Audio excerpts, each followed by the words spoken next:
Amen. Okay. Fine. So we have a little bit left to do before we're done with the sadness of mundane, worldly concerns, even if they are genuine tragedies. Yeah. So, what we discussed is that the notion of the hidden world, there's two ways in which it's hidden. It's hidden in the sense that it's beyond our ability to absorb for what it really is in its goodness, right? And at the same time, it's hidden in the sense that the fact that it's being made available to someone else is already a modification, it's a withholding of the deepest truth, because the deepest truth has to be experienced on its own level. Right? And so this is the idea that the suffering in this world that the Jew experiences, it's coming from a level of Hashem withholding his goodness to a degree so that it can be experienced by others, but not lowering it down so much that it becomes something that is resonant and harmonious with mortal existence, because then it's already lost the divine quality to it.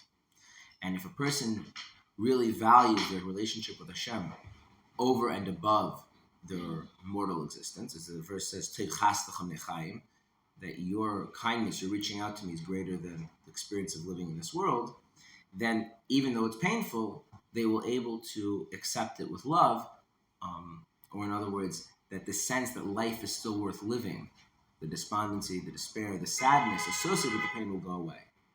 And that strengthening of the connection in those times of exile is what actually enables us to be able to participate in the revelation of Hashem's goodness as it is, unfiltered, unrestrained, which is the idea of the sun being released from its sheath. On the other hand, God forbid, someone who has not developed that kind of relationship, as the sages say, when Hashem takes the sun out of the shield, the righteous will be healed by it, and the wicked will perish as a result. So, that's where we ended up, yes? Okay. All right. But, let's go back a little bit, but in the world to come. But in the world to come, it will appear without its covering, meaning that the hidden world will be revealed and will shine and send forth light in a great and intense revelation to those who had taken refuge in him in this world and had taken shelter under his shadow. The shadow of Chachma, the shadow of wisdom, i.e. the sense of shade as different from light, which is revealed goodness. And this suffices it for him who understands. So there's an idea here of the shade. We have an expression, Tseil HaChachma, the shade or the shadow of wisdom. And the idea is that we're associating wisdom not with revelation, but with darkness. Now,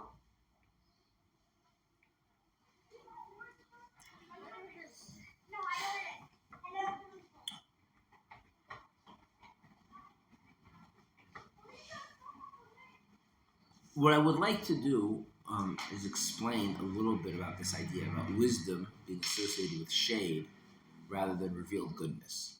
So first off, on the face of it, when one thinks about the idea of chachma, the idea of wisdom, and the idea of goodness, they don't inherently go together. And I don't mean that they're contradictory, they just seem like different things. Now, while it's true, I might think of wisdom as something which is good, right? I would say that wisdom is a good thing, right? Loyalty is a good thing, right? Kindness is a good thing. Are they all synonyms? No, right? So we wouldn't think of wisdom as itself synonymous with goodness. It's just it is a form of goodness, like all the other things which are good, right? What is wisdom? Chachma in Hebrew. What is wisdom? Very good. Our sages say, "Siag l'chachma shsika." The guard, the fence that protects wisdom, is silence. So you are silent. So you must all be very wise.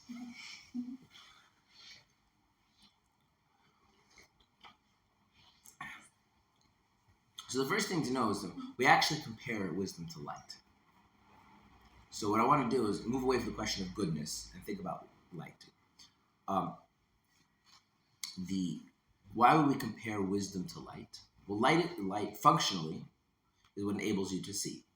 Parenthetically, in the previous classes we spoke about light, and I emphasized that light is about the metaphysical relationship between light and the luminary, and we used the physical model of the sun to help understand that. So there is a work called the Encyclopedia of Chabad Hasidus. That's actually not what it's called. It's in Hebrew, which is called Sefer Erechim, which literally translates as the Book of Encyclopedia Entries. So there is a section called Light, or in Hebrew, Or. And right at the beginning, it says, and it has a little disclaimer. It says, this section deals with the metaphysical relationship between light and the luminary, which is the primary reason why we discuss light in Chassidus. The secondary aspect of light that it illuminates will be discussed in a separate entry called Or Behiros, meaning light as illumination. Okay, so when you are ever studying Chassidus, and you encounter the idea of light, you want to just ask yourself a basic question. Are we talking about the light as a substantive thing that has a kind of a relationship with a source, with the place where it is, and that's what we're getting at? Or we're talking about the way light plays a role in our lives that enables us to see. Okay? And that discernment is always very important because, if you use a word and you think you're referring to one idea and the text is referring to another idea, you're going to get yourself very confused. Does that make sense? Okay. So, but let's talk about this idea of light. So light illuminates. Okay. Now, that enables us to see.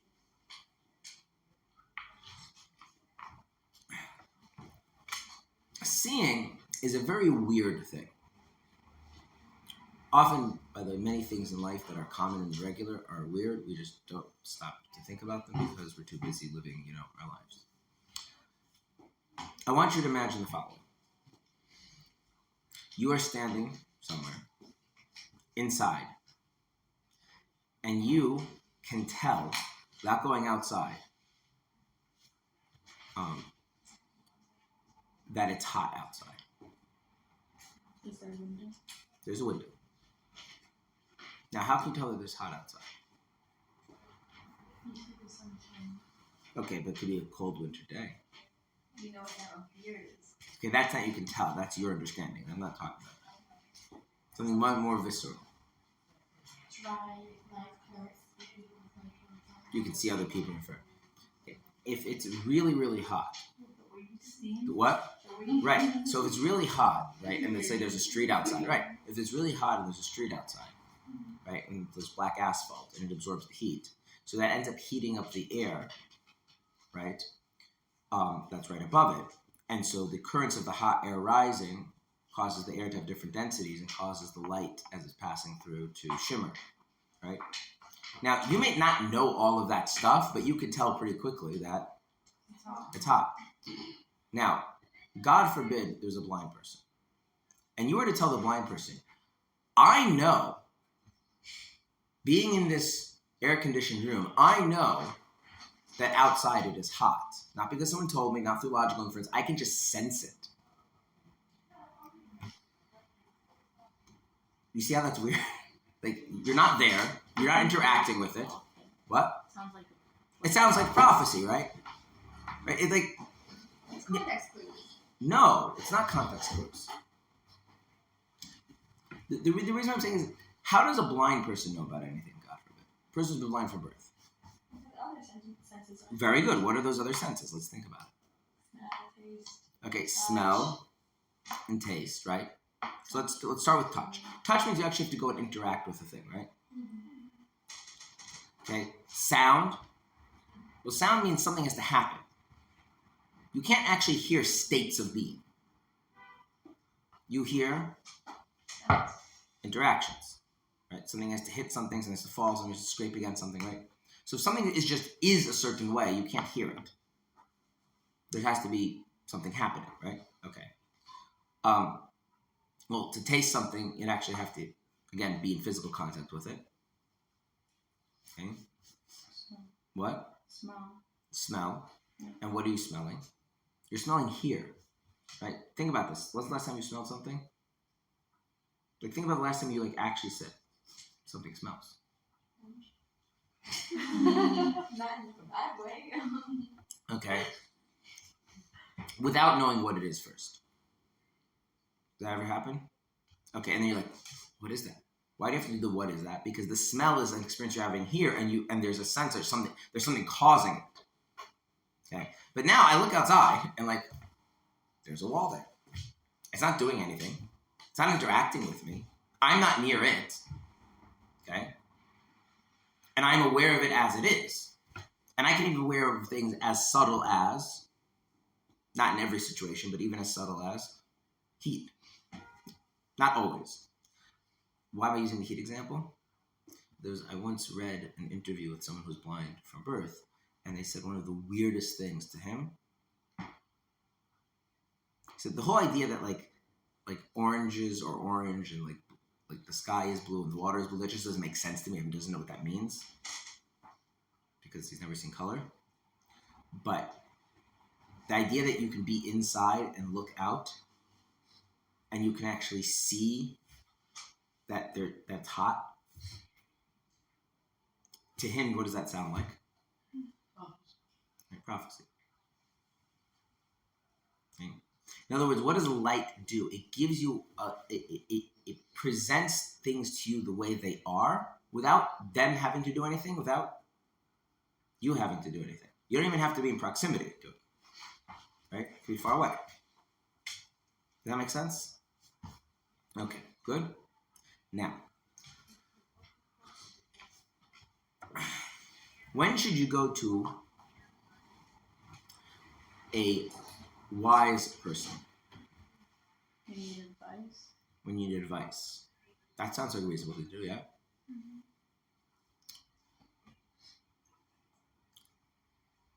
Does the wise person have to be an expert?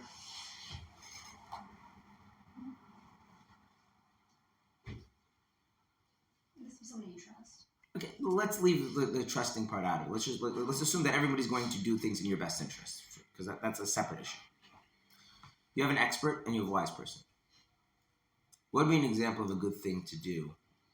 What kind of example of good kind of advice you want to ask an expert? On a specific topic. Such as, give me an example. Give me a common question. You think like, No. this, what? So, be concrete. Be concrete.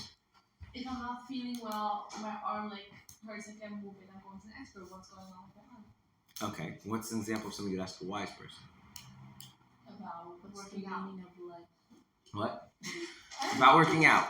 Working out, that you go to, like, I don't know, a wise person who like experienced it, and you don't even need to be an expert to tell you what to do with like whatever.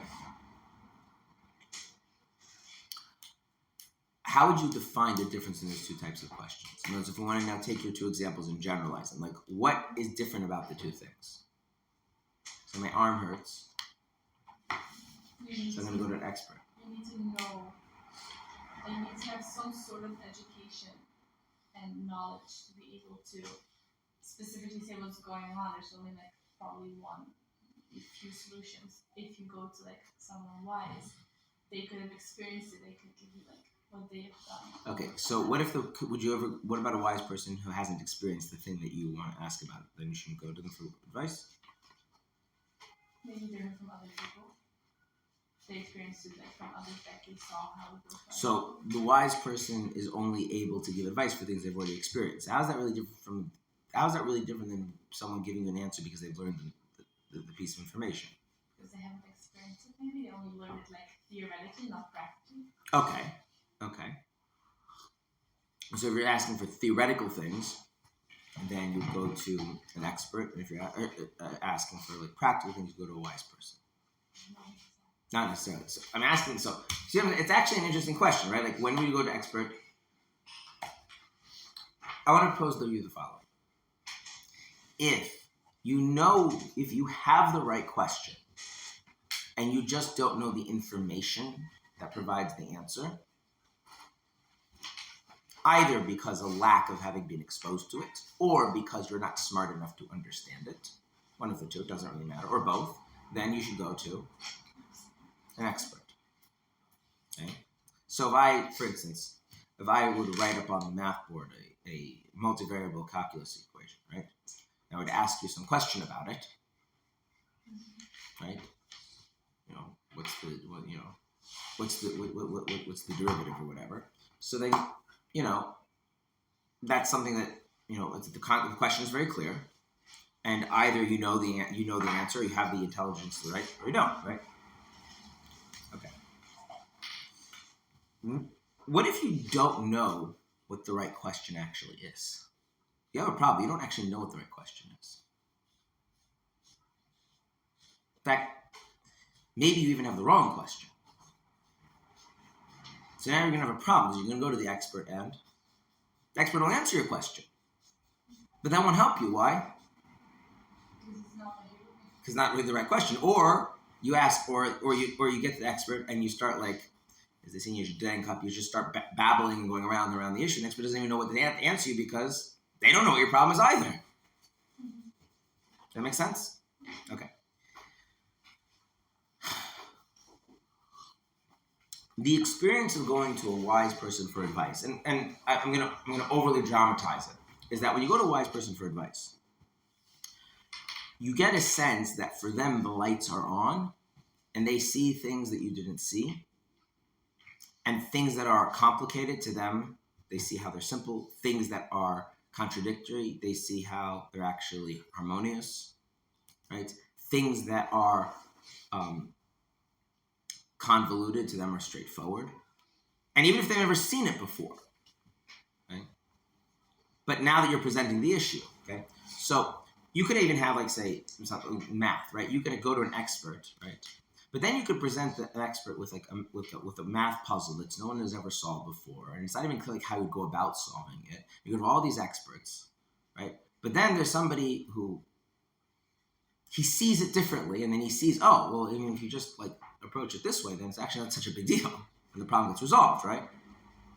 And you can have that, in any field, right? Think of, for instance, if you're dealing with medicine, right? You can have an expert; they know all sorts of things in these chemicals and these medicines and these hormones, right? And these types of things, right? And then you present them something they just never studied, a new problem, and it's not even clear what the problem is. There's something wrong, and they're going through all the information they've learned, all the knowledge, and they don't even know where should I begin. And then you can have a wise person who says, well, why are we assuming that the problem is with the body? Maybe the problem is with the environment.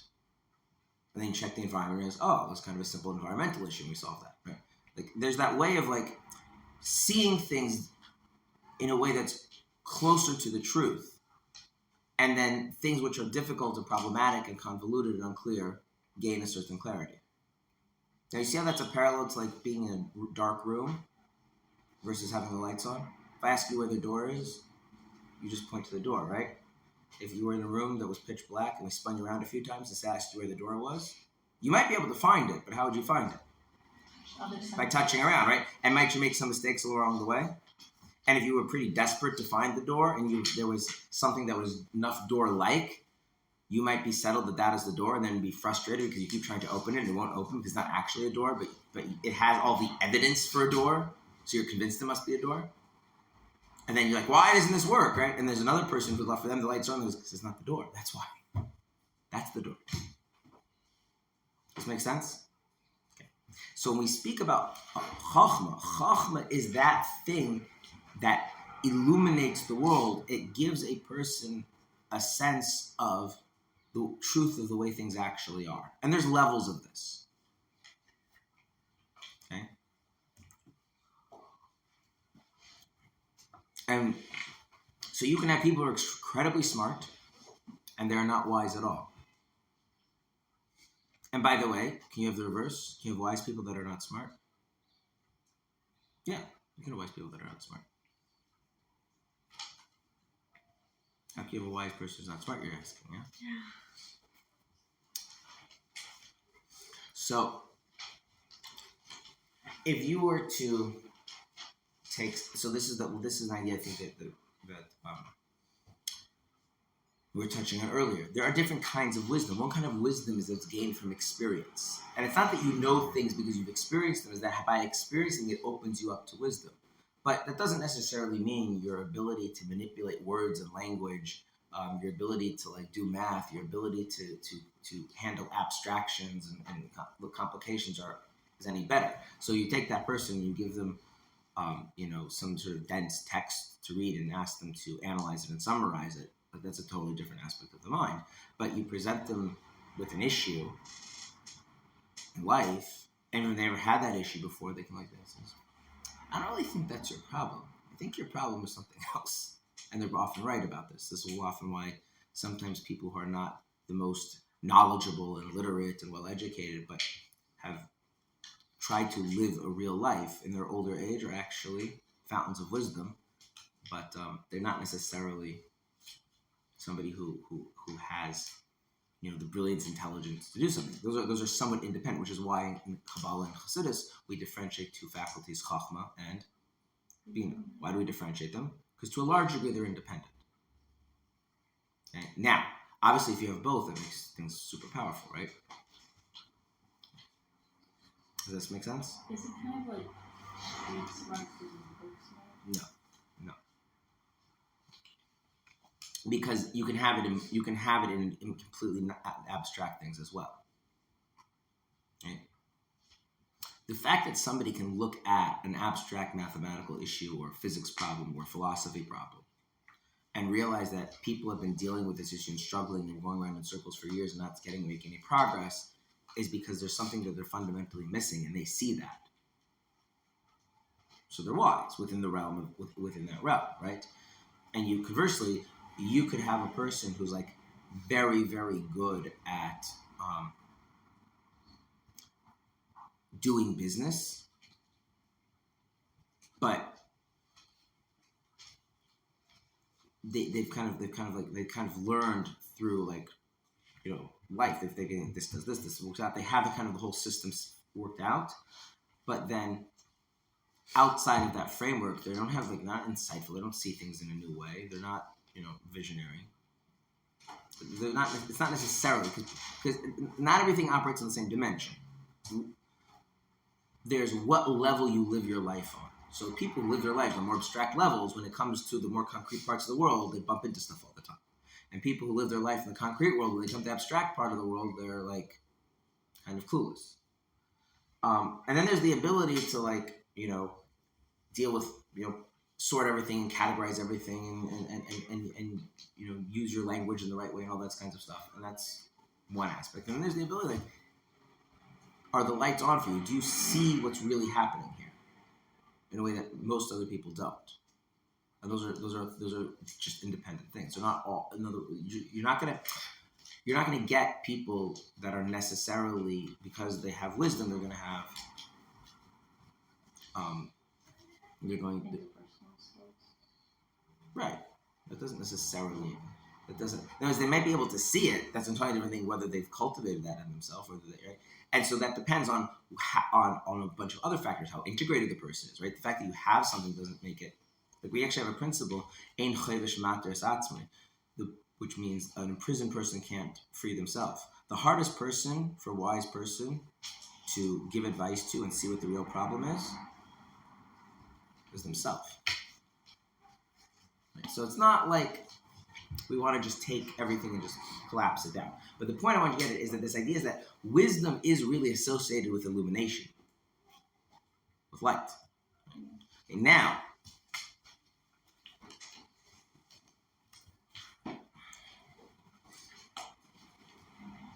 reality is fundamentally good? Sure, because God made it. And when Hashem makes the light, he says the light is good. Okay, the light is good. So, if Chachma, wisdom, is what illuminates the world, lets you see things for the way they really are, the wiser you are, your sense of reality, things are better or worse? Better. What? Always. Always. Okay. Why? You're more aware of the goodness. You're more aware of the goodness. Aren't you more aware of the bad? You see the truth. And what's the truth? Well, here's some Bad truths. is good. Bad is bad have the same fancy word for this ontology. Is bad as real as good? The bad is, well, think about something. Things that are bad, some things are bad because there's conflict, there's tension, right? But conflict and tension is superficial. Why is it superficial? If one God creates the world, then fundamentally everything is coherent. Everything does fit together. And so conflicts, by definition, can only go so deep. And they can only progress for so long. So all evil, no matter how painful it is, no matter how bad it is going to be temporary, right? There's a certain perspective on things, right? I mentioned this before. The Alter speaks about this way of contemplating things. If you just imagine like how important a lot of the things that annoy you today are to you when those same things happened 10 years ago, you know what you realize? They don't actually really matter. Or these types, right? I'm going to tell you that in 10 years, you're going to be late for the bus, and you're gonna, be stuck in the rain. Did that ruin your day? Why not? 10 years ago, 10 years ago, 10 years from now, they didn't have. is that going to ruin your day? Either is it. It's so far, right? Which means the actual reality of the thing is not what bothers you; it's the experience of it. Yes or no? But then if you find out in 10 years you have a terrible disease, it's going to bother you. Well, so this is actually a good point. This is actually the point. This has a good way to differentiate are the things that are really bother a person, things that would say are really bad, and the things that just are experientially bad. Now, this also depends on how wise you are, because the wiser you are, let's go further. God forbid someone finds out they're going to die. As I like to say, nobody dies forever. It's a temporary problem. Right? Resurrection of the dead, right? Death is a temporary problem. It's an aberration that was brought into the world a few thousand years ago, right? It's in the process of being rectified. It's not the end of the world. Now, that's a profound level of seeing the truth of reality for the way it is, but let's say you really saw the world that way. Not to assume that we're all going to be resurrected. Kol Yisrael yesh lem chelik olam haba. Every Jew has a portion of the world to come, which refers to the resurrection of the dead, so I wouldn't worry about it. It doesn't, as a friend of mine says, it doesn't guarantee you a good portion, but it's a separate discussion.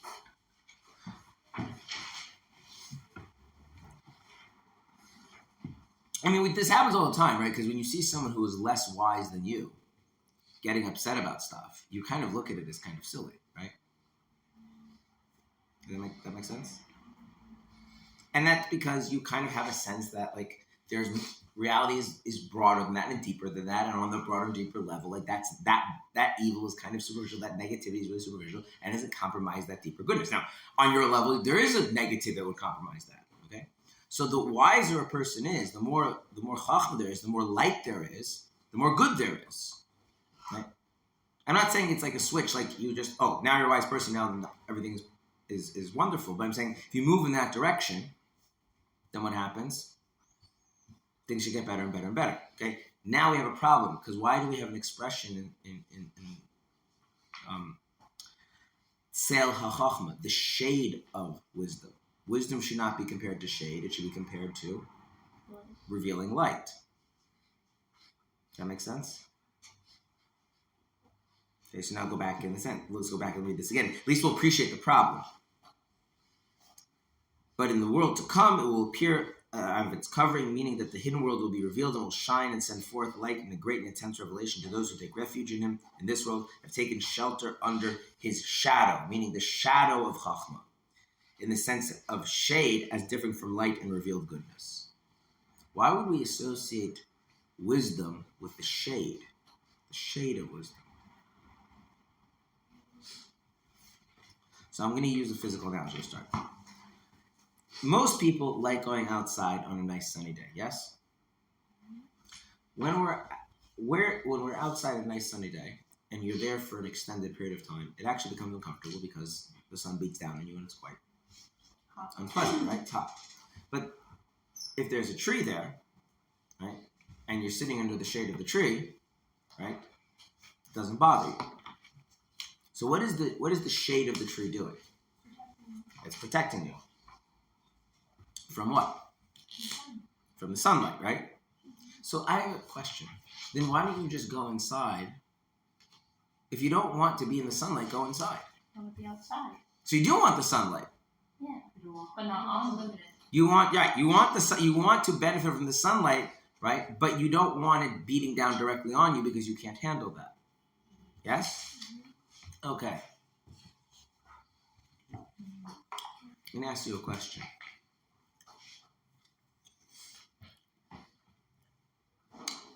If you have a person, when you ask them a question, they can't help themselves but give you the answer,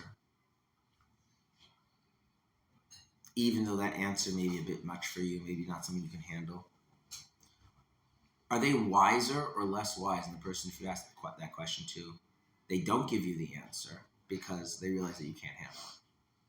Who's the wiser person? The second one, right? Let's go one step more than that. If you ask a person a question and you can't really handle the truth, who's wiser? The person who doesn't tell you, or the person who doesn't even let you realize that they're not telling you? Second one. So what are we seeing now that wisdom is associated with? With hiding, with withholding things, right? The wiser the person, the greater they have a sense of not just what to withhold, but also how to withhold. Which is why, if you want to find if a person is wise, what's a good thing to look around for? And also, if you want to be wise, what's a good thing to preserve your wisdom? Very good. Silence. A wise person doesn't really say anything unless there's a good reason to say it. And if they have good things to say, but they don't think it'll be received well, not only they don't say it, they don't even convey the fact that, right, that they're withholding it, right? Does this make sense?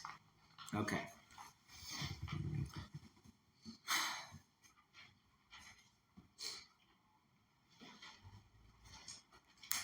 If you go to a wise person for advice, and they don't give you advice, how should you react? Again, let's assume they're a really wise person, and let us assume they have your best interests, right, in mind. You ask them, you said, I have this problem, and they don't give you advice. How should you react? What do they give you? They shift the topic of conversation. I'm sure it's frustrating. What? It's frustrating. You know, the Rebbe's wife, she didn't have many close friends, but many people who were close to her say that they would often want to have these big, profound conversations about things in life, and she'd shift the conversation to kind of mundane topics. So a common thing that people would describe. And they'll describe her as being an incredibly wise and deep, insightful woman. So now, if you go and try to get advice from a wise person, right, and they shift, like they don't give you advice, they don't address your issue, right? And with tremendous, sensitivity and grace, they move away from the issue, but they don't actually address it. How should you feel? Like there's no, Content? What were you going to say? like there's something bigger that's going on here that you can't understand. Right. So I would say that that's probably how you should, but many of us would be frustrated because we were expecting to get. Good answer.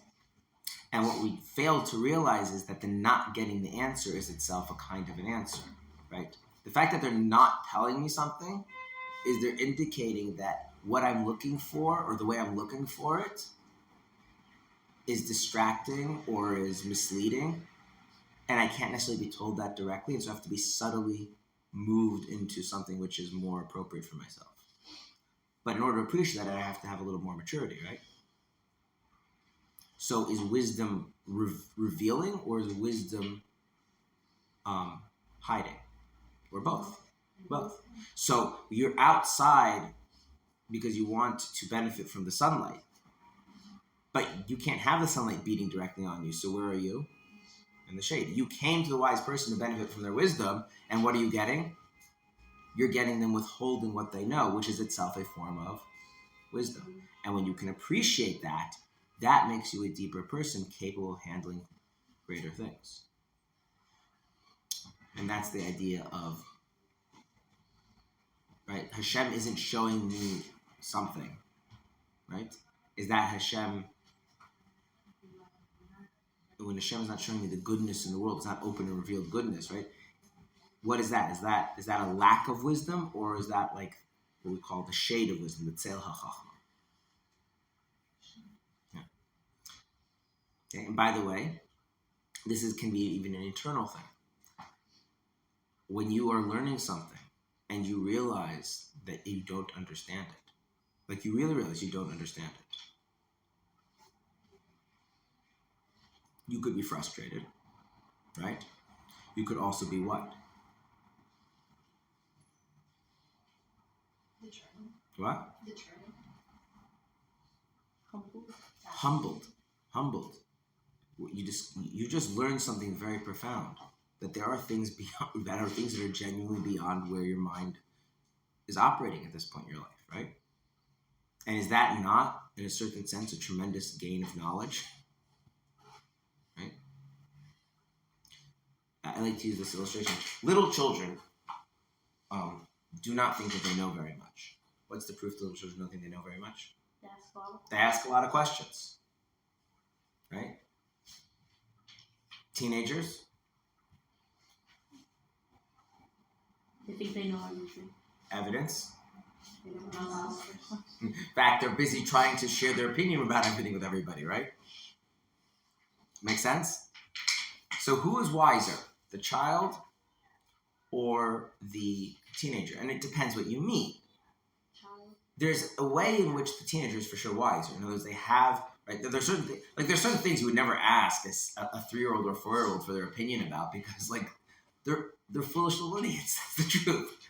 I speak as someone who loves my children, and they're cute, but like, you know, there is a limit to what a 3 or 4-year-old can figure out as appropriate or inappropriate, right? That's why they have parents. That's why we don't let them run their own lives, right? Whereas part of being a teenager is your parents stepping back and giving you the opportunity to make decisions, right? Because you do have some level of wisdom, and like the lights are on to some degree about things, right? So on a very practical level, the teenager is much wiser than the small child, right? But if you think about it in a more fundamental way, right, about like the basic existential state of being a human being, in that sense, maybe the child is wiser because the child has the sense that they fundamentally don't know how the world works, right? And the teenager has gained all of this knowledge, understanding, and wisdom, and blah blah blah blah blah blah, and all of that maybe is true and valid, but it's led them into an error, which is they think that they actually understand how the whole reality works, more or less. Right? So when you encounter something, right, that you really don't understand, that really doesn't make sense, you've learned something in a very real way. If you can have that depth, which is you've learned how small your mind is compared to the broader truth of reality. Right? Does that make sense? That's the idea of the shadow of Chachma, the tzel of Chachma, or at least one way of explaining it. And I think seeing how that parallels the idea that we've been discussing about, you know, suffering in the world, I think is rather intuitive. Yes? Okay. Good. So that will, as he says, suffice it for him who understands. That's what the end of the paragraph says. So I don't need to say anything else. We're done. That means that you don't understand. Okay.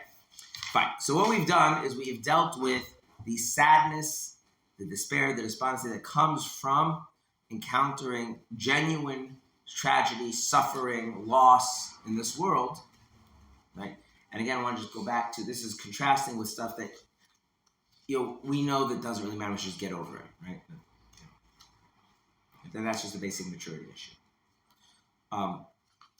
And the idea being is that no matter how painful what I'm going through is now, what I'm going through is fundamentally a good thing, because it A, itself closeness to Hashem, and B, me handling this closeness in the right way enables me to handle a more profound, deeper closeness, a revealed good closeness, a revealed good when Mashiach comes. So all around that is that is a positive event, even though it is experientially painful. And we can be positive and optimistic while going through painful experiences when we understand and we recognize in ourselves that what we're going through is fundamentally a positive event, even though it's experientially painful. But that only works because this is not a religious issue, right? This is not compromising my closeness to Hashem in any way. What the Alter is now going to address is, well, what if you're sad because your relationship to Hashem has in fact been compromised? So you can't say, well, I prioritize my relationship with Hashem over everything else, so I'm still connected and like that. That's not going to work. So we're going to have to take a different approach. And what we're going to have here is chapter 26, the remainder of chapter 26, and then chapter 27 and chapter 28 are going to deal with all forms of despair, despondency, sadness, etc., that are relating to how we view our spiritual state, our religious life, our relationship with Hashem. Okay? And I want to just again re-emphasize that parallel to all of this, but independent, right? There's obviously an importance to make sure that one is taking care of their mental health, both mental hygiene, right? Having friends, going outside, having a productive day, things like that, as well as, if God forbid a person does have mental illness, finding the kind of mental health care that would be helpful for that. Okay, good? New topic. As for the sadness, which is connected with heavenly matters, one must seek ways and means of freeing oneself from it. There you go. That's your solution. Let's say that again. As for the sadness, which is connected with heavenly matters, one must seek ways and means of freeing oneself from it. That's it. That's the solution.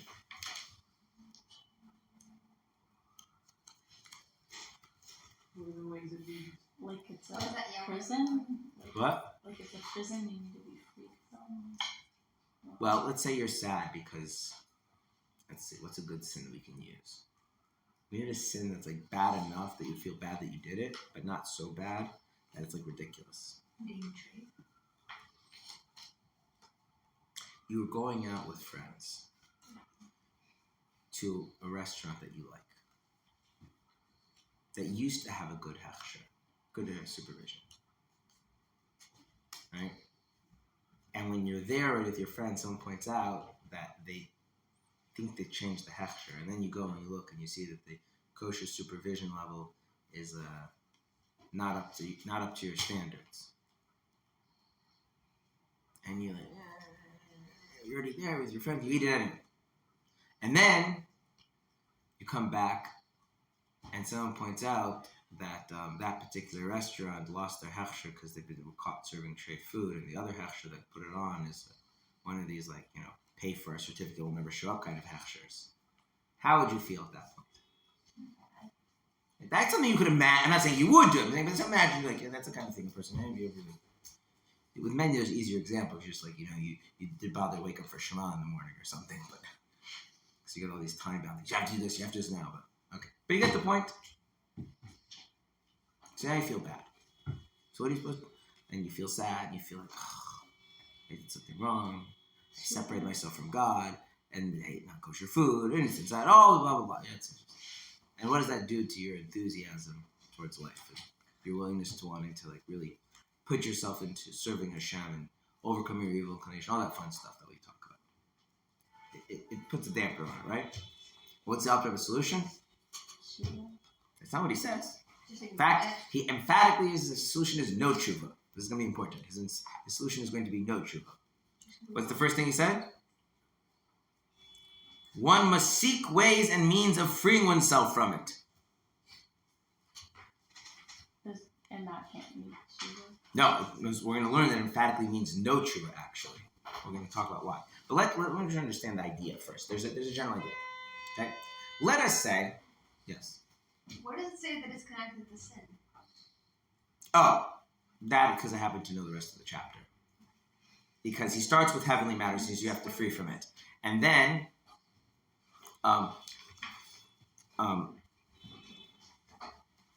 the entire,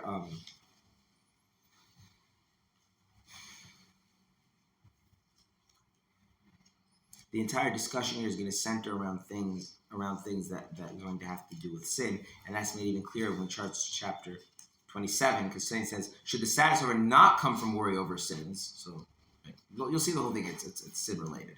There's other religious issues that are not sin related, and they have different solutions. Okay, this is sin related. You did something wrong. Okay, now I want to first start off with an important thing, because this part of chapter 26 is going to be different than chapter what we just learned, and we're going to learn in 27 and 28.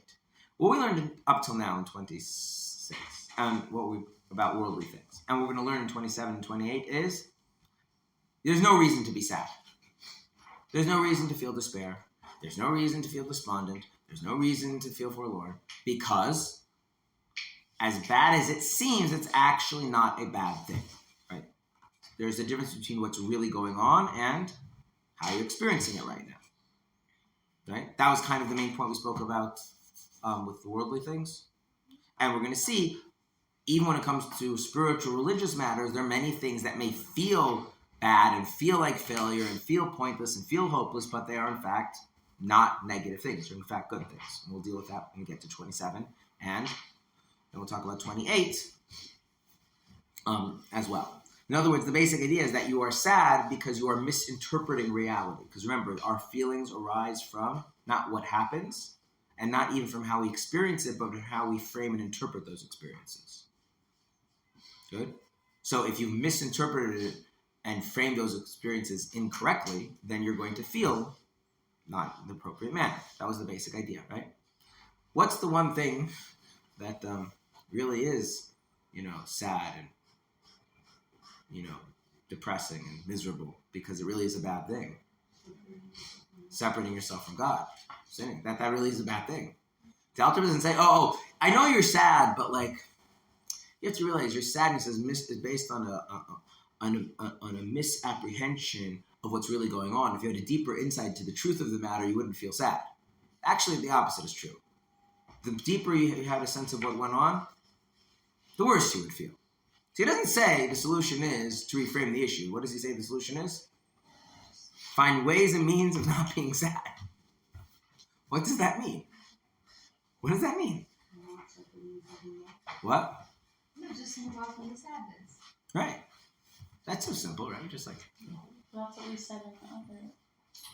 With the other stuff, to just move on. No, we didn't. Why did we say just... Oh, the small stuff because that's not a big deal. That's move on, because right. That even you know it's... No, okay, so if I'm walking down the street, right? And I discover that my headphones are not in my pocket. And I distinctly remember putting them back in my pocket on the bus. Which means, if I put them in my pocket on the bus, and I'm walking down the street and they're not in my pocket, logic dictates what has happened to my headphones. I've lost them, right? And the chances of me finding them, not that great. So aside from the fact I don't have my headphones, right, which is annoying, right? Aside from that, I might really like using my headphones. And I had actually was planning on listening to a particular shir, a particular class in Torah. And now I can't do that because I don't have my headphones. So now I'm doubly annoyed. I don't even have the headphones. I was planning on using them. And I tell you, I can't go get new ones. I mean, maybe I can get new ones later, but even, right? Now, if I let that ruin my mood and my day, what does that say about me as a person? I'm a shallow person, right? Okay. Now, I'm not going to say anything. If God forbid, right, a person got drunk. A person got drunk, really drunk, got behind the wheel of a car, drove down residential street at 100 miles an hour, and God forbid, killed a child. And then they come to, right? Set aside right now the legal ramifications. And they feel horrible. Do you say the same thing? Well, the fact you feel horrible is because you're a shallow person. Or do you say, you should feel horrible? That was a horrible thing. You really should feel like how could you not feel bad, right? Okay. So, the thing about when I said the Alter didn't talk about didn't talk about certain things because you're supposed to move on. That was because there really is no. You yourself, even before the Alter ever says anything, know that it's not that big of a deal, right?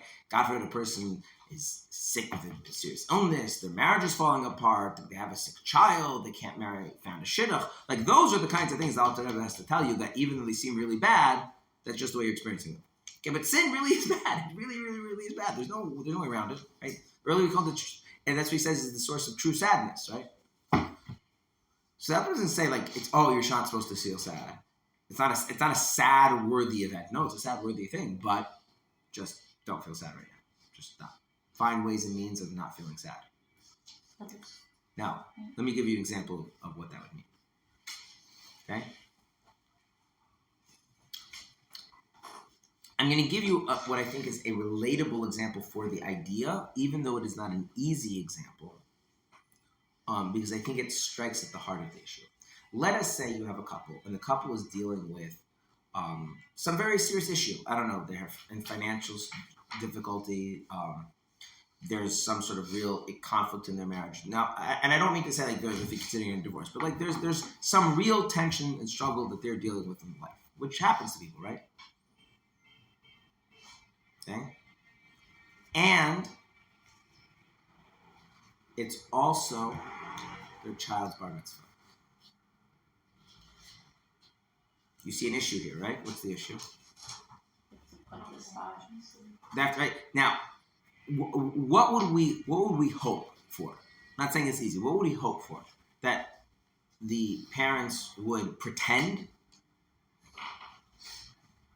Or would we hope that the parents would be able to actually like let go of that whole part of their life for the time being and fully immerse themselves in celebrating their child's bar mitzvah? That's what we'd hope for, right?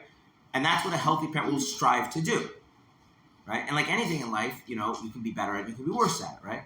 And that's not because you're saying that this is not a serious issue and not saying that no, you're just saying like, okay, but as bad as it is, right?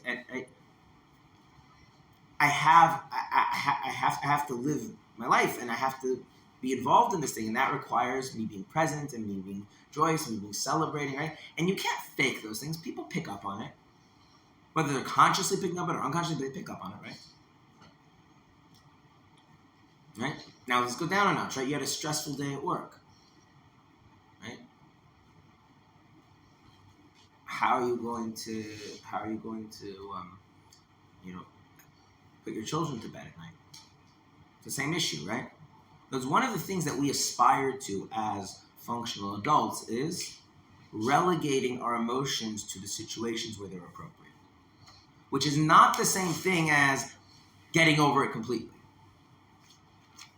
Okay, now, how do you do that? So I want you to look at what did the Alter Rebbe say in the text. How do you do that?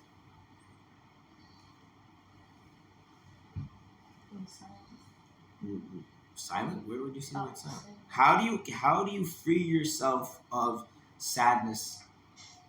How do you free yourself of an emotion that is not constructive right now? What does he say in the text? Yeah, he says you seek ways and means. Did he tell you how? Do you know why? Why? Because there isn't a way to do it. Everyone's going to have to. That is part of learning the thing called yourself. Right? You had a stressful day at work. What do you need to do to let go of that stress? To be able to come home and be happy and present for your children, right? You're burdened by something. What do you need to do to be able to set that aside and rejoice your child's bar mitzvah, right? And you can think of other examples, right? Now, is there a one-size-fits-all solution to that thing? There's certain generic things that we know, right? But beyond that, so what should you do?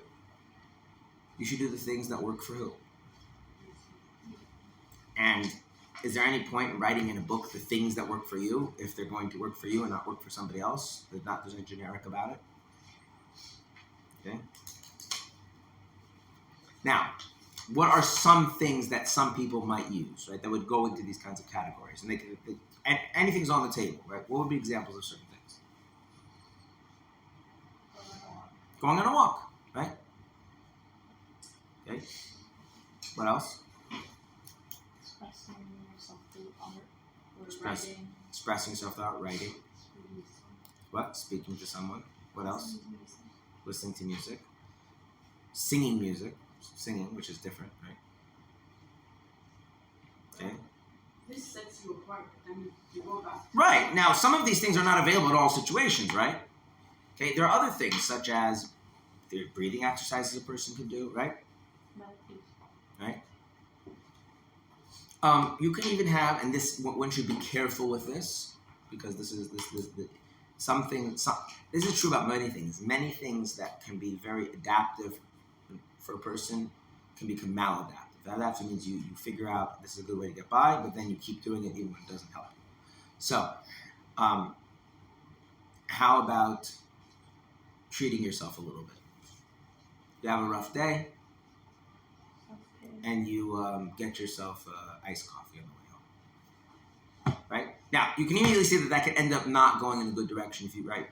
So, there isn't, a person has to, meet the situation, what's available, and figure it out. And obviously, as we get more and more mature in life, we can do more of this through internal processes, right? Where we don't have to have as much, have to go on a long walk or types of things. Now, I do want to point out, this goes back to mental health things. If you're not able to do this, what is that a sign of? Right? Something is off, right? You're not mentally, if you're not able, I'm not saying you're not able to do it perfectly, if you're not able to do this at all, right? A person's in a state and they recognize that this emotional state is not the state I need to be in right now because there's other parts of my life, and they're not able to regulate themselves into the kind of emotional state that's appropriate, right? That is extremely damaging in how a person lives life, right? And again, there's a range of these things where you draw the line, but that's an important thing to be aware of. So Alter Rebbe is taking for granted a kind of basic degree of mental health, that when a person recognizes that the way I feel right now about something is not what I need, not something I should get stuck in given whatever's going on in life right now, I have ways and means to shift my emotional state to where I need it to be. Okay? Because he's not saying the emotion is illegitimate. That's very important, right? Previously, he said the sadness that comes from these tragic things is illegitimate. The pain is legitimate, but the sadness is not. Because the sadness is the sense of the despair and the loss, that life is not worth pursuing anymore. And he says that's not true. That's completely legitimate. The pain, okay, it is a painful experience. That's true.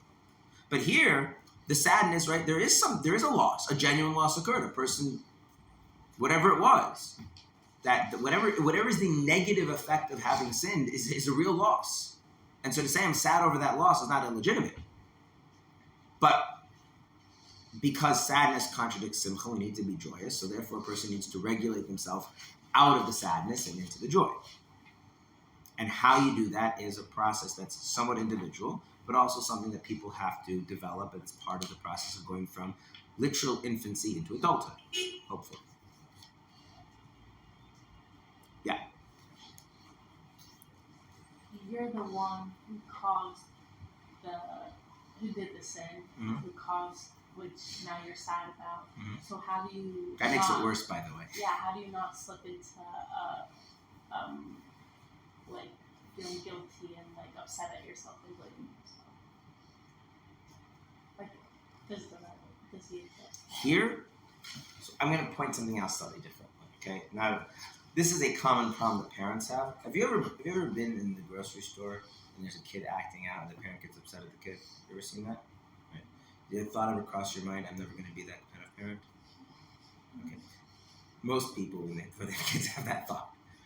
Children have a unique divine power to get under their parent's skin in ways that is not imaginable if you're not a parent. Okay? So then what happens? The parent, they lose it. Now, losing it is a relative thing. Everybody loses in different ways, but the parent, they get upset, they get frustrated, they snap, whatever it is. Okay. Now, here's the thing. Does the parent know on some basic level that they're the adult in the room? And does the parent know on some basic level that this is going to create negative results, right? If the parent loses their cool, they lose their parental authority, it has negative. I mean, I'm not saying that a parent should always be all nice, cute, cuddly, but there's a very, as it says in halacha, right? Acting like you're upset in a measured and controlled way is very different than actually being upset. Okay, so the parent knows that this, on some very kind of gut level, this is not good, and that they're the adult in the room, and so really, who's the one who bears responsibility for this? The parent. And therefore, the parent now has become angry at who? Good. And the way we have a tendency as human beings to express anger at ourselves is to project it outwards at others. So now the parent becomes angrier at the child for making them angry at themselves, and the parent now gets into this vicious cycle, right? This happens to parents. So what's the solution to the problem?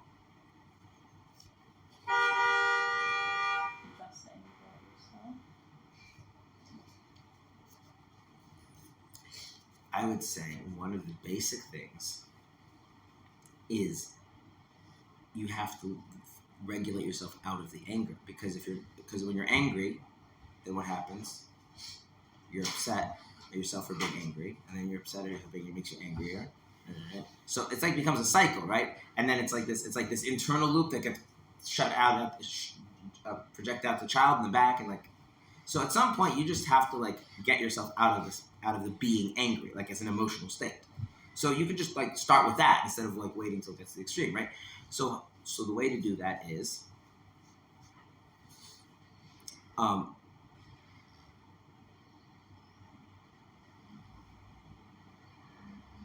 whatever the child did that makes me angry is because of whatever it is. That's all real. That's all true. It's also true, right, that we're in the middle of the grocery store, right, and the child needs a parental figure that is able to be a good role model and provide them with a sense of how to bring themselves back to some normal way of behaving in life, right? And that's the reality of the situation. So I need to kind of connect to that, and whatever made me angry, I'll have to deal with later, right? That's right. Now, exactly how to do that, that's what you see. People need to figure that out. But that kind of, it's once you get stuck in this is my emotion and this is how I feel, and it has its basis, then you can't regulate yourself out of it, right? You become almost a person is holding on to it. If a person is able to acknowledge that how I feel is not appropriate for this situation, it's not appropriate at all, then whatever techniques that they have for regulating can work. Does that make sense? If I'm holding on, I'm not going to let go. So the first thing I have to do is I have to recognize that being angry it's not appropriate right now. Maybe there's a legitimate reason for me being angry, maybe not, but then we'll have to deal with that. Not now, we'll have to deal with that later. Maybe at night I'll journal about it or something. If a person genuinely has this sense that how I feel is how I'm supposed to feel right now, and then they get caught up in the feeling, they can't regulate themselves out of it. They can't find ways and means of letting go of the feeling. But if on the other hand they say, look, the feeling might be entirely legitimate, right? Now, in the case of anger, it's probably not, but it doesn't matter, right? In the case of sin, it actually is. The feeling is entirely legitimate, but I'm not dealing with the feeling. I'm just recognizing the feeling is not appropriate here. It's not appropriate to be wallowing in misery when my child is having bar mitzvah. It's not appropriate to be stressed out when you're trying to put your children to bed. It's not appropriate to lose your cool in the grocery store in front of your children, right? These are things that are not appropriate. And so it's not about examining the feeling. It's not even getting to why I feel the way I feel. None of that is relevant here right now. In that case, when you're upset at yourself for sin. Same thing. Because I'm just teaching what the Alter Rebbe says here. And what does the Alter Rebbe say here? The Alter Rebbe doesn't say do tshuva. The Alter Rebbe doesn't say address the fact that you're sin. What does the Alter Rebbe say? Find means and ways of freeing yourself from how you feel. Can you free yourself from how you feel if you insist on engaging with that feeling? Okay, so apparently what we have to do is we have to do two things. One, which is going to be a little more involved, which is recognize that this is not appropriate feeling to be dealing with now. to whatever means and ways we have to regulate our feelings from wherever we are to wherever we should be. That second part he mentions first, and he doesn't go into because that's like very individual and maturity level and all that kind of stuff. The real issue is, let's assume you do have the power to regulate your emotions more or less because you're a somewhat functional adult, right? And you can attune yourself to the situation, right? What's the reason we don't? Is because we're holding on to that feeling. And what the author was going to address, and that's what we're going to spend the rest of the chapter on, is we need to stop holding on to the feeling, not because the feeling is illegitimate, not because the feeling is coming from a shallow, superficial place, not because we're denigrating the feeling, but because the feeling is not appropriate now. And this is a very important skill to learn, right? That there's a difference between saying, I'll give you an example using not something that so it's not feelings. Questions. Are there bad questions? There are bad questions. There are stupid questions, contrary to popular belief. Okay? But there are also good questions that are not appropriate. For instance, we're now learning Tanya, right? If you were to raise your hand and you were to ask, I was curious why the Rambam divided his work of the Halacha code into 14 sections, whereas the Torah divided his into 4. I think that's a legitimate question. It's a good question. It's just, what does that have to do with what we're doing right now? Nothing. And so it ends up having a negative effect, right? Right? What would be an example of a stupid question?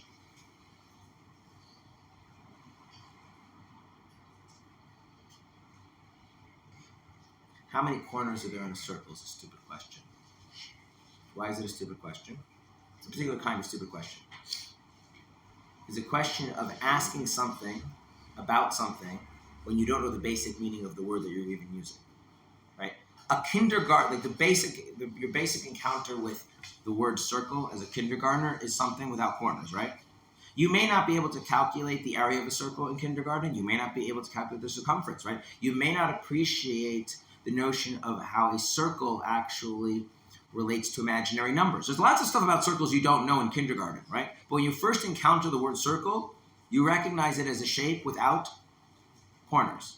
So if someone is asking how many corners does a circle have, not in a rhetorical manner, but in a genuine manner, that means they're using a word that they don't know what it means, as if they know what it means, and then asking a question, and that is kind of stupid. If you don't know what a word means, what should you do? Right. You should say, what is the meaning of a circle? Like, what is the meaning of that word? That makes sense? So there are stupid questions, right? But then there are questions, like very good questions, which is not appropriate here, okay? So are there, like, is completely, like, having a miserable day because you misplaced your headphones? Is that like a legitimate emotional way of reacting to things in life as an adult? No, okay?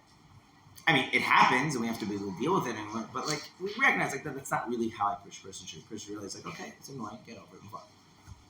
Something is a really serious issue. Something really touches you in a deep way. Something really bothers you. Maybe it's a perfectly legitimate emotion. Doesn't mean it's perfect, but it doesn't mean it's appropriate to be dealing with that emotion at this particular time, this particular circumstance. No.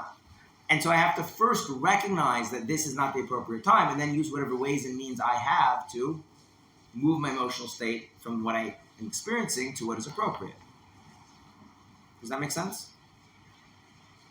Right? You had the best day in your life. You got a promotion, you got engaged, like everything happened wonderful, yeah?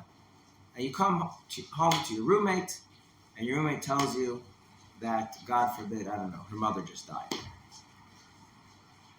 Right?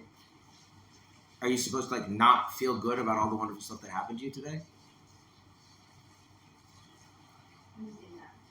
Right, in that moment, you're not supposed to be in the state of feeling how wonderful your life is, but it's not that the emotions are illegitimate. It's like, you okay, I need to like move out of this giddy, elated, this is the most best day ever, into a state of, empathetic compassion and concern, right? And being there for, right? Okay. But now imagine a person is like so narcissistic that they think that whatever happens to them is the only thing that matters in life.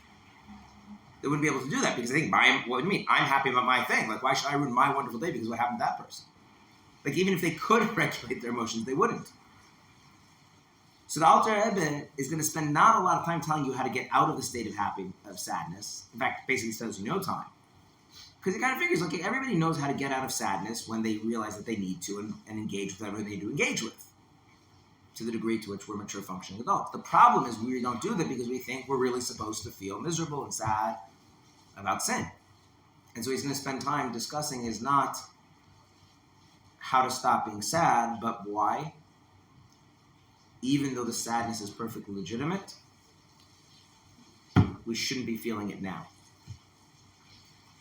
Yeah. What is the appropriate time? He will tell you. He will tell you. We will get to it later. Fine. So 7:35 every third Tuesday. No, just making it up. What's it called? If you're in a situation and you're just going through your day, and whatever, something reminds you or you did something and then you feel bad about it, fine. You can do something to like take your mind off of it. But if you take your mind off of it completely, then it's really hard. Like, it is possible, but it's hard to get back if our mind is going to actually feel bad about it. And if you don't completely come out of it, then you kind of walk through the rest of your day with like a cloud over your head. Well, we're going to talk all about that as we go through the rest of the chapter. All of those things will be addressed. Okay? Yeah. So I want to be clear. He is not saying we're going to do tshuva, and he's not saying we're going to address sin. What he's saying is, as bad as sin is, and as sad as you should feel about it,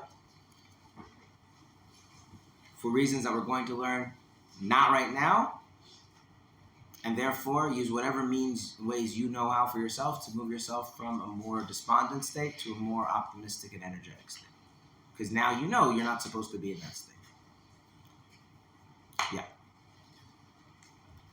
So we didn't talk about why. We didn't talk about the why. Because when a person's expecting information and they don't get, they get distracted. They're like, so how am I supposed to do this? How am I supposed to do it? And he's like, he just use the ways and means, find the ways and means. Like, he doesn't go into the how, because he thinks the how is something we all do as functional adults, some better, some worse. It's the why that's the novel insight. Because what do you mean? Like, I should feel bad about my sins, right? I should feel bad about my sins. And then it's like, I'm the one who's responsible, and you feel worse, right? So, with losing your cool in public, like, it's kind of obvious to all of us that we probably shouldn't do that, right? But feeling bad about my sin, why shouldn't I feel bad about my sin? That's what he's going to explain. All right, but I think we will start the explanations for that next week. All right?